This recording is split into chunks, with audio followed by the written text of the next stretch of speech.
आ गए आप। आ गए हो तो चैनल को सब्सक्राइब कर लेना, वीडियो अच्छी लगे तो लाइक और शेयर कर देना और हाँ, बेल आइकन जरूर दबा देना ताकि आपको नई वीडियोस की नोटिफिकेशन मिलती रहे।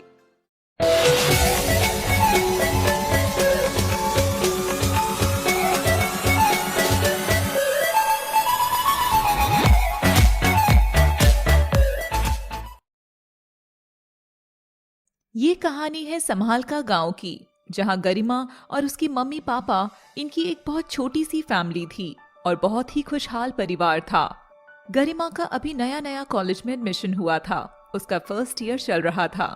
गरिमा और उसकी मम्मी पापा चाहते थे कि वह एक छोटी सी फैमिली ट्रिप पर जाएं और वह तैयारी शुरू कर देते हैं।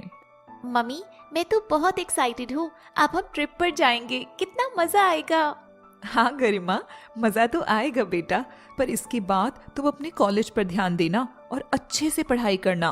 तुम्हें अपना सपना जो पूरा करना है, कलेक्टर बनने का। हाँ माँ, वो तो मैं करूँगी ही, और पढ़ाई में तो मैं पहले से ही अच्छी हूँ। हाँ बेटा, तू बहुत अच्छी है। गरिमा बेटा, हो गई पैकिंग? चलो निकलना भी है, हमें फिर वहाँ पर बाकी सब जगह घूमना भी तो है। जल्दी जाएंगे तो ज्यादा से ज्यादा घूमेंगे। हाँ पापा, पैकिंग हो गई, चलो निकलते हैं। मम्मी चलो, टाइम हो चुका है। हाँ हाँ, चलो चलो चलते हैं। फिर वह अपनी फैमिली ट्रिप पर निकल जाते हैं। रास्ते में ही कुछ ऐसी अनहोनी होती है कि गरिमा और उसके माँ पापा का एक्सीडेंट हो जाता है। गरिमा बाल बाल बच जाती है और उसके मम्मी पापा की मृत्यु हो जाती है। मम्मी पापा, उठो ना, आपको क्या हो गया है? इतना कहकर बहुत तेज तेज रोने लगती है। कुछ समय बाद गरिमा अपने आप को जैसे तैसे संभालती है, अपने आगे के फ्यूचर के बारे में सोचती है। गरिमा कॉलेज तो अपना जो उसके पापा ने उसके लिए सेविंग्स करी होती है उनसे ही कर लेती है, पर उसके आगे का कोई प्लान नहीं था और ना ही उसके पास पैसे थे पढ़ने के लिए। फिर गरिमा सोचती है कि वह चूड़ी बेचने का काम शुरू कर दे, जिससे वह अपने आगे की पढ़ाई कर सके। वह निकल पड़ती है बाजार में चूड़ियां खरीदने के लिए। भैया, मुझे 500-600 चूड़ियां दे दीजिए, मैं कुछ काम अपना शुरू करना चाहती हूँ। हाँ बहन, अभी देता हूँ।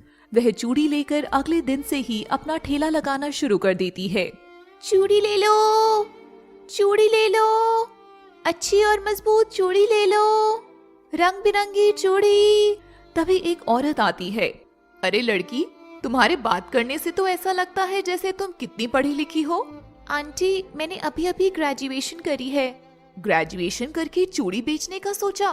क्या फायदा हुआ इतना पढ़ने लिखने का? नहीं आंटी, चूड़ी बेचने का तो नहीं सोचा था, पर मजबूरियां कुछ ऐसी आ गई कि चूड़ी बेचनी पड़ रही है। पर चूड़ी बेचने का काम इतना छोटा काम है, तुम इसे कैसे कर पाओगी, वह भी इतना पढ़ लिख कर? कोई बात नहीं आंटी, कोई काम छोटा या बड़ा नहीं होता, मैं कर लूंगी। आप बताइए, आपको कौन सी चूड़ी चाहिए, मैं अभी निकाल कर देती हूँ। हाँ हाँ, मुझे लाल वाली चूड़ी बहुत अच्छी लग रही है, मुझे यही निकाल के दे दो। जी बिल्कुल, मैं अभी देती हूँ। गरिमा डेली यही काम करती थी। सुबह ठेला लगाकर चूड़ी बेचती थी और रात को जो भी कमाई करके आती थी उससे खाना खाती और कुछ पैसे बचाती। वह अपनी कलेक्ट्री की पढ़ाई के लिए और देर रात तक पढ़ती रहती और फिर सुबह जल्दी उठकर अपने काम पर निकल जाती थी। गरिमा दिन रात एक कर रही थी अपने एग्जाम के लिए और कलेक्टर बनने के सपने के लिए। तभी एक दिन उसका दोस्त राकेश आता है। गरिमा, अरे तुम ये ठेला लगाने का काम कब से करने लगी? राकेश, तुम यहाँ कैसे? आखिरी बार हम कॉलेज में ही मिले थे, कैसे हो तुम? मैं ठीक हूँ, तुम बताओ, और पहले मेरे सवाल का जवाब दो। मैं भी ठीक हूँ यार, ये मैंने अपनी मर्जी से नहीं लगाया, कुछ ऐसी कंडीशन आ गई थी जिनकी वजह से मुझे ये लगाना पड़ा। क्या हुआ गरिमा, मुझे बताओ, मैं तुम्हारे साथ हूँ। यार, मेरे मामा पापा की मृत्यु कार एक्सीडेंट में हो गई और मैं भी बाल बाल ही बची हूँ। गरिमा, तुमने मुझे पहले क्यों नहीं बताया यार? मैं क्या दोस्त नहीं हूँ तुम्हारा? और अगर तुम्हें इतनी प्रॉब्लम थी तो तुम मेरे घर आ जाती, मैं तुम्हें सपोर्ट करता। अब चलो रो मत, हम साथ मिलकर कुछ कर लेंगे। राकेश यार, तू ही तो है एक मेरा सच्चा दोस्त, पर मेरी हालत ऐसी थी कि मैं किसी से कुछ नहीं बता पाई और ना ही किसी से कुछ कह पाई। और तुम्हें तो कलेक्टर बनना था ना, तो उसका आप कैसे करोगी? तुम मेरे घर चलो गरिमा, मैं अपने माँ बाप से कहकर तुम्हारी पढ़ाई अपने साथ ही करवा देता हूँ। अरे नहीं यार, ऐसे अच्छा नहीं लगता। और कलेक्टर की पढ़ाई मैं रात को करती हूँ। मैं खूब पढ़ती हूँ और जो पैसे बचते हैं उन्हें सेविंग करती हूँ ताकि मैं एग्जाम का फॉर्म भर सकूँ। अच्छा, तुम तो बहुत मेहनती हो गई हो गरिमा। अगर तुम्हें आगे कोई भी जरूरत पड़े तो अपने दोस्त को मत भूलना और बेझिझक बुला लेना, ठीक है? हाँ राकेश, बिल्कुल। तुम ही तो मेरे दोस्त हो। तुम्हें नहीं बताऊंगी तो किसे बताऊंगी? हाँ बिल्कुल। चलो तुम अब मुझे ये हरी वाली चूड़ियां दे दो, मुझे अपनी माँ के लिए लेकर जानी है ये वाली चूड़ियां। हाँ ले लो। अब गरिमा के एग्जाम होने में सिर्फ 1 महीना ही बाकी था और राकेश भी अब गरिमा का हालचाल पूछने हर दूसरे तीसरे दिन आ ही जाता था और उसे थोड़ी कलेक्ट्री के एग्जाम की भी तैयारी करवा देता था, क्योंकि वह पढ़ाई में गरिमा से भी ज्यादा होशियार था। एग्जाम होने के कुछ दिन पहले गरिमा को बहुत तेज बुखार हो जाता है और वह राकेश को बुलाती है। गरिमा, तुम्हें तो बहुत तेज बुखार है यार, और तुम्हारा तो पेपर भी 3-4 दिन में ही है। तुम इतना सब कुछ कैसे मैनेज करोगी? मैं तुम्हारी देखभाल करने के लिए 3-4 दिन तक तुम्हारे साथ ही रुक जाता हूँ। नहीं राकेश, 3-4 दिन तुम मेरे यहाँ कैसे रुकोगे? तुम्हारे मम्मी पापा परेशान हो जाएंगे। बस तुम मुझे मेडिकल स्टोर से कुछ दवाइयाँ लाकर दे दो। नहीं, वो कुछ नहीं कहेंगे, मैं उन्हें सब कुछ बता दूंगा। चलो ठीक है।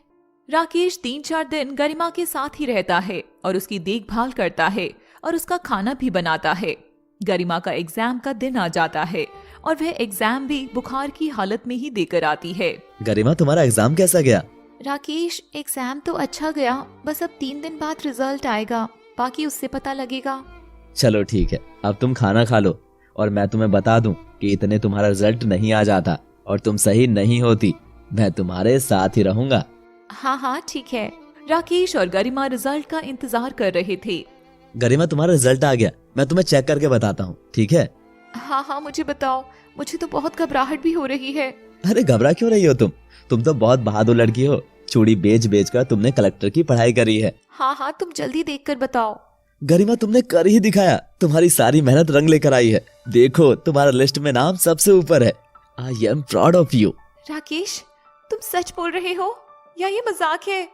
पागल लड़की, खुद ही आकर देख लो, इतनी सीरियस बात पर मैं मजाक थोड़ी करूंगा।